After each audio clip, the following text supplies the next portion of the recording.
Biasa kerap dituduh berselingkuh, seorang suami di Deli Serdang, Sumatera Utara nekat menghabisi nyawa istrinya.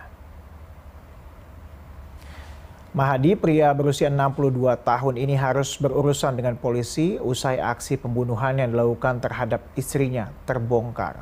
Sebelumnya pelaku membuat motif kematian istrinya ini seakan-akan korban tewas karena gantung diri di rumahnya di desa Cempedak Lobang, Serdang Bedagai, Sumatera Utara. Kecurigaan polisi bermula ketika melihat korban sudah tidak dalam keadaan tergantung seperti yang dikatakan pelaku. Belakangan diketahui, aksi nekat pelaku ini dilakukan lantaran kesal karena kerap dituduh selingkuh oleh korban.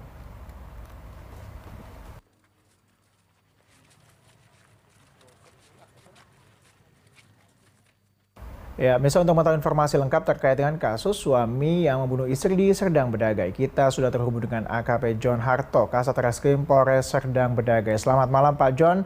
Pak John, apa kemudian yang membuat pelaku bisa membuat skenario pembunuhan yang terkesan seperti bunuh diri ini?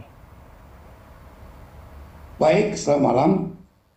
Jadi yang dapat yang kami bisa sampaikan bahwa terkait dengan terjadinya bunuh diri yang dilakukan oleh suami terhadap istrinya, itu berawal karena selalu ada kecurigaan daripada istrinya terhadap suaminya bahwa suaminya ini selalu selingkuh, seperti itu.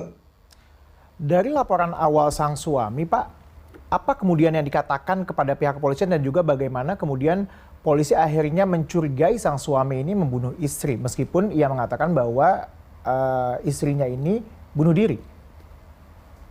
Baik, awalnya memang informasi yang kita dengar bahwa istrinya ini bunuh diri.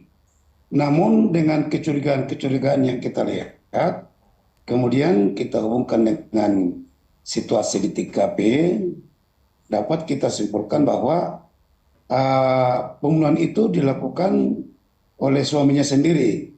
Dan ini diperkuat setelah kita melakukan interogasi terhadap suaminya maupun terhadap anaknya yang pada saat itu berada di kamar sebelah.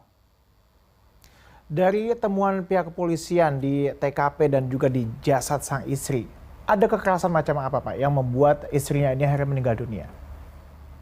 Ya, kalau tanda-tanda kekerasan yang kita temukan di tubuh korban hanya bekas tali yang terlingkar di leher, itu saja yang kita lihat di tubuh korban. Apa kemudian yang pada titik mana kemudian pihak kepolisian menyimpulkan bahwa ini dibunuh bukan gantung diri Pak? Karena kalau Anda katakan tadi bahwa di lehernya kan hanya ada luka. Baik, di samping otopsi yang kita sudah lakukan, kemudian kita sinkronkan dengan keterangan daripada suaminya sendiri dan juga keterangan daripada anaknya. Ya, untuk sementara kita mendapat suatu kesimpulan bahwa kejadian itu terjadi karena dibunuh oleh suaminya sendiri dengan cara menjerat leher korban dengan kabel listrik, seperti itu. Baik, tadi Anda katakan juga bahwa ada anak yang dimintai keterangan. Apakah pada saat kejadian ada anaknya di lokasi, Pak? Baik, jadi pada saat kejadian itu anaknya perempuan yang sekarang ini masih duduk di kelas 3 SMU berada di kamar sebelahnya. Jadi pada waktu kejadian itu setelah istrinya meninggal, oleh suaminya ini membangunkan anaknya dan mengatakan kepada anaknya, lihat dulu mamamu sudah gantung diri, katanya seperti itu. Oke. Namun itu posisi daripada korban sudah berada di kamar sebelah, di kamar mereka, seperti itu. Dari keterangan saksi ataupun anak di sini Pak, apakah pertikaian ini kerap terjadi antara pelaku dan korban Pak?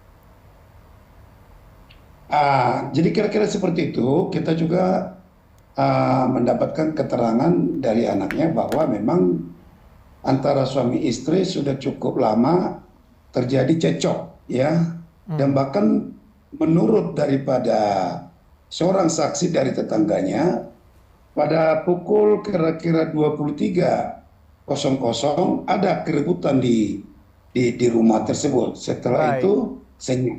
Kira-kira seperti itu. baik. Pak, terakhir singkat saja terkait dengan ancaman pasal yang dikenakan kepada pelaku, Pak. Baik, untuk kejadian ini kami terapkan pasal 340 sub 338 KUHP yang ancaman pidananya minimal 20 tahun dan maksimal seumur hidup. Baik, terima kasih AKP John Harto, Kasat Reskrim Polres Sadang Bedagai yang telah bergabung bersama kami di Berita Satu Malam. Selamat malam, Pak.